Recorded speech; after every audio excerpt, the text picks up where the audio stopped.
Good morning. Nandito tayo sa backyard.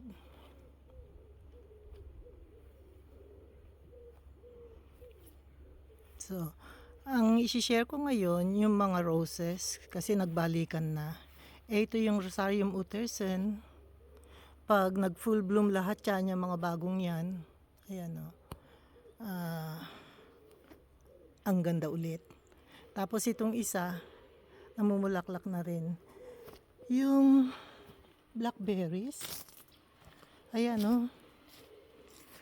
Yung iba nakuha ko na. Yung iba, hindi ko maharap kasi. Kasi ang dami talagang, pag harvest season, ang dami talagang pipitasin. Pati yung walnut na yan. Ayan o. Ang dami niyan, 2 puno yan. Ayan o. Ayan pa yung isa. So ang dami talaga, buti na lang tapos na yung berries. No, blackberries na lang natitira. So ito na tayo, labas muna tayo dito. Hindi na ay meron, sige papakita ko pa sa inyo. Ito yung hazelnut, hindi ko talaga ito kinukuha. Ewan ko kung may natira pang bunga.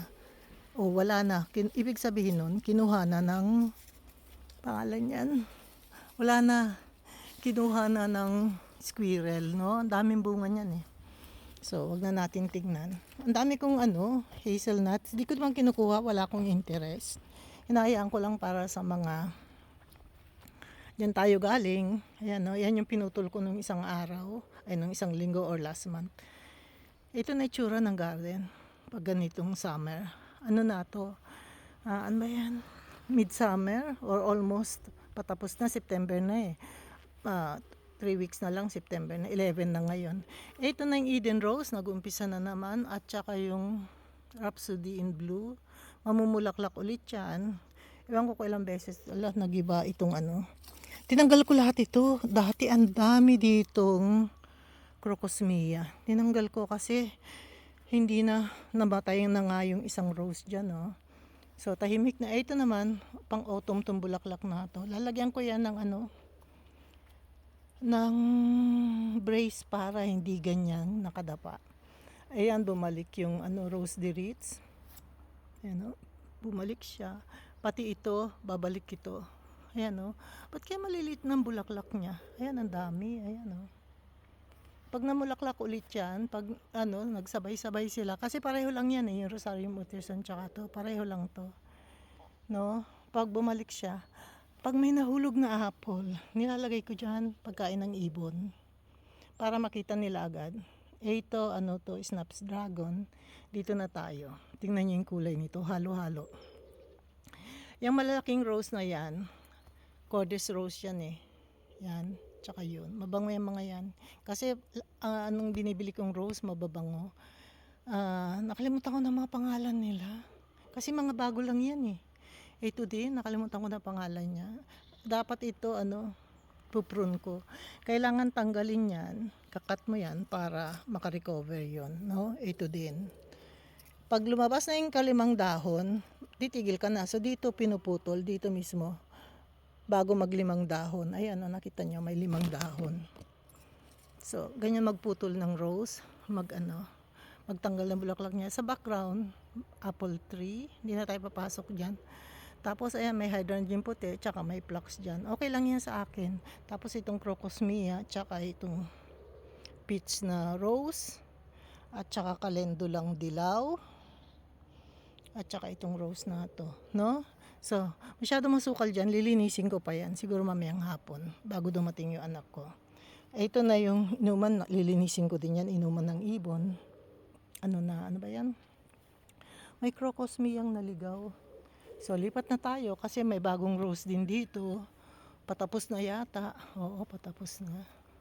No, ayan o. Cordes rose to. Ito yung mabango. Ito pag namulaklak, cluster talaga. Ang isang tangkay, pwede ng bouquet ng wedding bouquet. No, marami talaga yan pag namulaklak. Ayan o, cluster. Pag sinabi ko, isang malaking grupo. Ayan, sama-sama sila. Yung iba tapos na. Yung iba, kaya ako naglagay ng rose dito. Kasi ito yung view ng balkon namin. Pag nakaupo kami sa balkon, ito yung full view namin. Ayan o. Yung nasa background, pulang peras. Ngayon lang namunga ng marami yan. Kasi ang daming prutas dyan eh. Ayan o, apricot.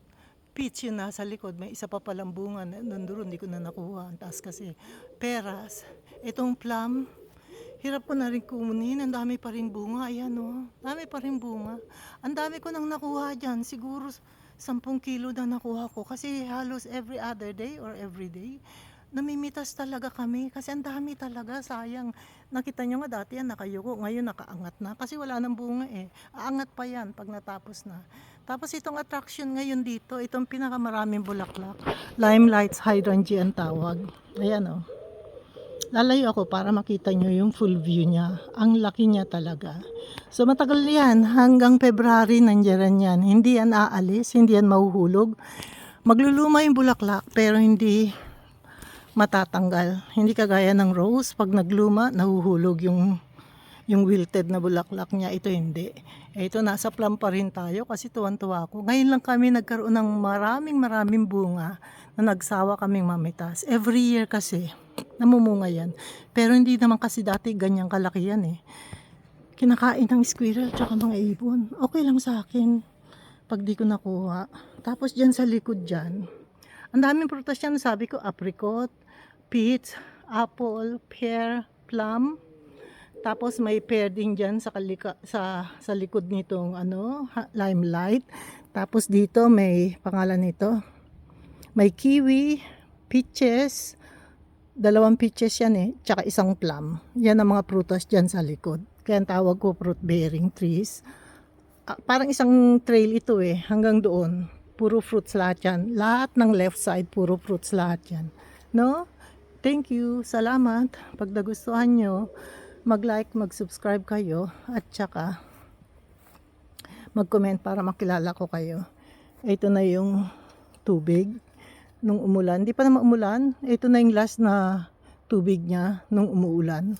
So, tapon natin, lagay natin sa rose.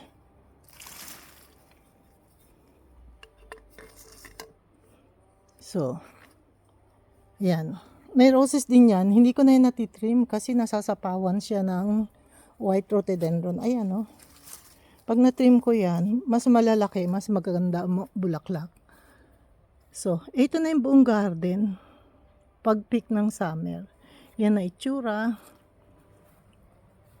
Ayan na rin yung grass. Hindi na ako nakapag-fertilizer. Hindi ko na maharap. Alam niyo kung bakit? Kasi sobrang init. Di ako makalabas. Ngayon, mag-herbs na, mag-autumn na. Pwede na akong mag-fertilizer. Pero pag nag-fertilizer naman ako, papasok na autumn, maglalakihan, mabubuhay pa sila. Sayang lang. Kasi matutulog naman na sila eh. By October, tahimik na yan. Ano? So, ito yung buong garden. Iniikot-ikot ko lang kayo.